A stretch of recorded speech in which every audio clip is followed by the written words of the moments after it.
வணக்கம் மக்களே, இந்த காணொலியில upcoming dividend, bonus, rights issue, Tata Motors commercial vehicle, passenger vehicle இவங்களோட அனாலிசிஸ் பத்தியும் பார்க்கலாம். வாங்க வீடியோக்குள்ள போலாம். முதலாவதா நம்ம பார்க்க போறது டிவிடெண்ட் அனௌன்ஸ்மெண்ட்ஸ் பத்தி. ஸோ ஆரியன் என்டர்பிரைசஸ் இவங்க 50 பேஸ் டிவிடெண்ட் அனௌன்ஸ் பண்ணியிருக்காங்க. இதுக்கான record date November 28. Shyam Kamal Investments இவங்க 10 பேஸ் டிவிடெண்ட் அனௌன்ஸ் பண்ணியிருக்காங்க. இதுக்கான record date November 26. Paid Finserv இவங்க ரைட் இஷ்யூ அனௌன்ஸ் பண்ணியிருக்காங்க. 150.09 crores இவங்க இஷ்யூ ப்ரைஸாக 10 rupees ஒரு ஷேருக்கு ஃபிக்ஸ் பண்ணியிருக்காங்க. இவங்களோட current market price 10 rupees 31 paisa இருக்கு. இந்த offer open November 25, closing December 3. ரெனன்சியேஷனுக்கான லாஸ்ட் டேட்டா December 2 கொடுத்துருக்காங்க. ரைட்ஸ் என்டைட்டில்மெண்ட் ரேஷியோவை 1:4 கொடுத்துருக்காங்க. ஸோ 4 ஃபுல்லி பெய்டு ஷேருக்கு ஒரு ரைட்ஸ் என்டைட்டில்மெண்ட் எலிஜிபிள் ஷேர் ஹோல்டர்ஸ்க்கு கிரெடிட் ஆகும். Record date November 17. அடுத்ததா கர்நாடகா பேங்க் ஃப்ரைடே 8% கிட்ட ரேலி ஆயிருக்கு. இதுக்கு காரணம் என்னன்னு பார்த்தீங்கன்னா, இவங்களுக்கு ஒரு பல்க் டீல் நடந்திருக்கு. ஸோ இதில் மெயினாக கியூபிடோட எம்டி ஆதித்யா இவங்க 38 lakh ஷேர்ஸை வாங்கியிருக்காங்க. கிட்டத்தட்ட இது 1% ஆஃப் ஸ்டேக் கர்நாடகா பேங்க்ல 71 crores டீல் இது. இவங்க ப்ரீமியம் ப்ரைஸ்க்கு இந்த ஷேரை வாங்கியிருக்காங்க. ஒரு ஷேரோட ப்ரைஸா 185.87 ஆவரேஜ் ப்ரைஸில் இவங்க வாங்கியிருக்காங்க. ஸோ இது மட்டும் இல்லாமல் கிட்டத்தட்ட 72 lakh ஷேர்ஸ் பல்க் டீல் மூலமாக டிரான்ஸ்ஃபர் ஆயிருக்கு. ஸோ இதனால இந்த ஷேரோட ப்ரைஸ் அதிகரிச்சிருக்கு. அடுத்ததா ப்ரோஃபின் கேபிட்டல் இவங்க 1:1 ரேஷியோவில் ஆல்ரெடி போனஸ் அனௌன்ஸ்மெண்ட்க்கு ஒரு அப்ரூவலை கொடுத்துருந்தாங்க அக்டோபர் மந்தே. பட் ஸ்டில் அந்த முடிவை ரெவ்யூ பண்ணுறாங்க November 26 நடக்க போகிற போர்ட் மீட்டிங்கில். அடுத்ததா சைமன்ஸ் எனர்ஜி இவங்க ஃபைனல் டிவிடெண்ட் குறித்தான முடிவை November 24 நடக்க போகிற போர்ட் மீட்டிங்கில் அனௌன்ஸ் பண்ணுறதா இருக்காங்க. இவங்களோட ஆடிட்டட் ரிசல்ட்டை வெளியிடுற அதே நாளில். அடுத்ததா Tata Motors commercial vehicle and passenger vehicle இதை பற்றி நம்ம ஒரு அனலைசிஸ் பார்க்கலாம்.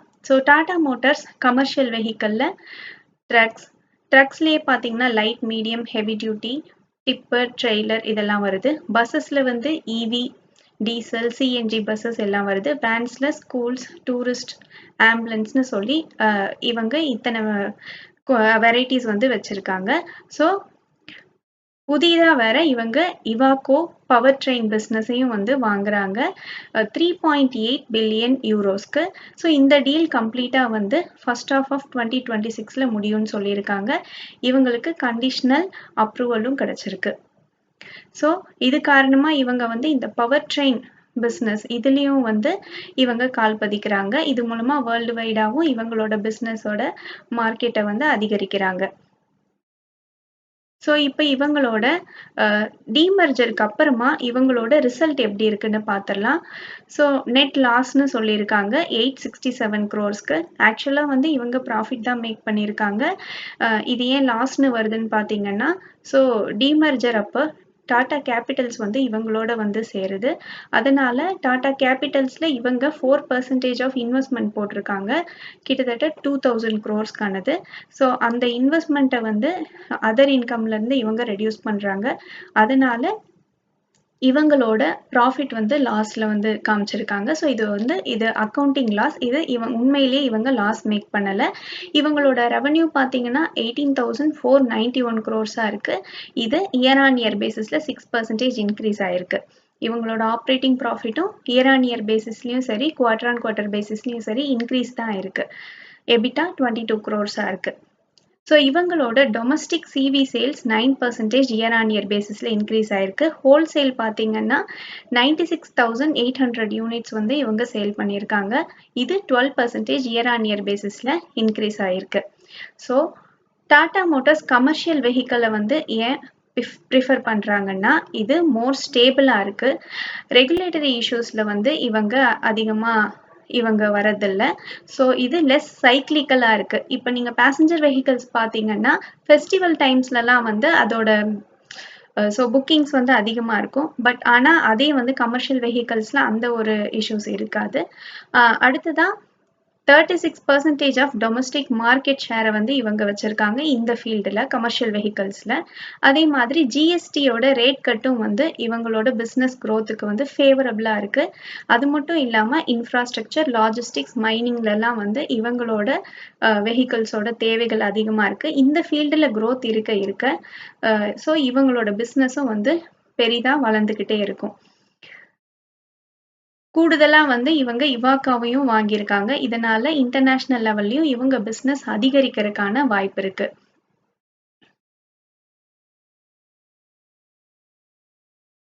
அடுத்ததா இப்ப பேசஞ்சர் வெஹிக்கல்ஸை பத்தி பார்க்கலாம். ஸோ இவங்களுக்கு ஜாகுவார் லேண்ட் ரோவர் பேசஞ்சர் வெஹிக்கல்ல எஸ்யூவி, ஹேட்ச்பேக், சீடான் இதுலயும் சில மாடல்ஸ் இருக்கு. எலக்ட்ரிக்கல் வெஹிக்கல்ஸ் இதுல 6 மாடல்ஸ் இருக்கு. ஸோ இவங்களோட ரெவன்யூ எப்படி இருக்குன்னா, ஜாகுவார் லேண்ட் ரோவர் தான் இவங்களோட மேஜர் ரெவன்யூ கான்ட்ரிபியூட்டரா இருக்காங்க. 83% ஆஃப் ரெவன்யூ ஜாகுவார் லேண்ட் ரோவர்ல இருந்தா வருது. அடுத்ததா domestic passenger and electrical vehicle ரெண்டுமே சேர்த்து 13% ஆஃப் ரெவன்யூ வந்து கான்ட்ரிபியூட் பண்றாங்க. ஸோ இவங்க ரீசெண்டாக ரிசல்ட் அனௌன்ஸ் பண்ணியிருந்தாங்க. அது எப்படி இருக்குன்னு பார்த்துடலாம். இவங்களோட நெட் ப்ராஃபிட் 76,170 crores இருக்கு. இது 2,110% பாசிட்டிவ்னு சொல்லியிருக்காங்க. பட் இது ஏன்னா டீமர்ஜர்னால இவங்களுக்கு கிடைச்ச ஒன் டைம் பெனிஃபிட்னால. ஸோ அது ரெடியூஸ் பண்ணிட்டு நம்ம பார்த்தோம்னா நெட் லாஸ் தான் இவங்க கொடுத்துருக்காங்க. 6,368 crores இவங்களுக்கு லாஸ் ஆயிருக்கு இந்த குவார்ட்டர்ல. இவங்களோட ரெவன்யூ பார்த்தீங்கன்னா 72,349 crores இருக்கு.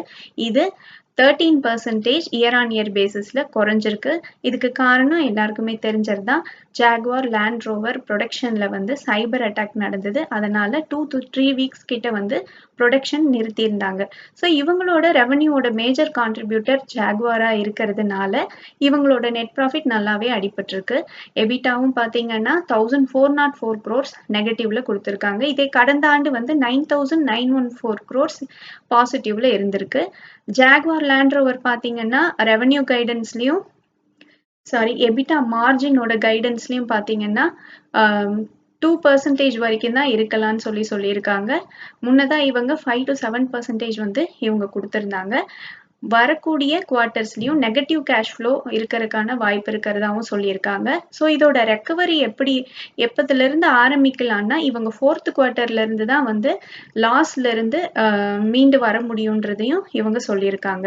டொமஸ்டிக் சேல்ஸை பொறுத்த வரைக்கும் இந்தியாவில் சேல்ஸை பொறுத்த வரைக்கும் ரெவன்யூ 15.6% இன்க்ரீஸ் ஆயிருக்கு.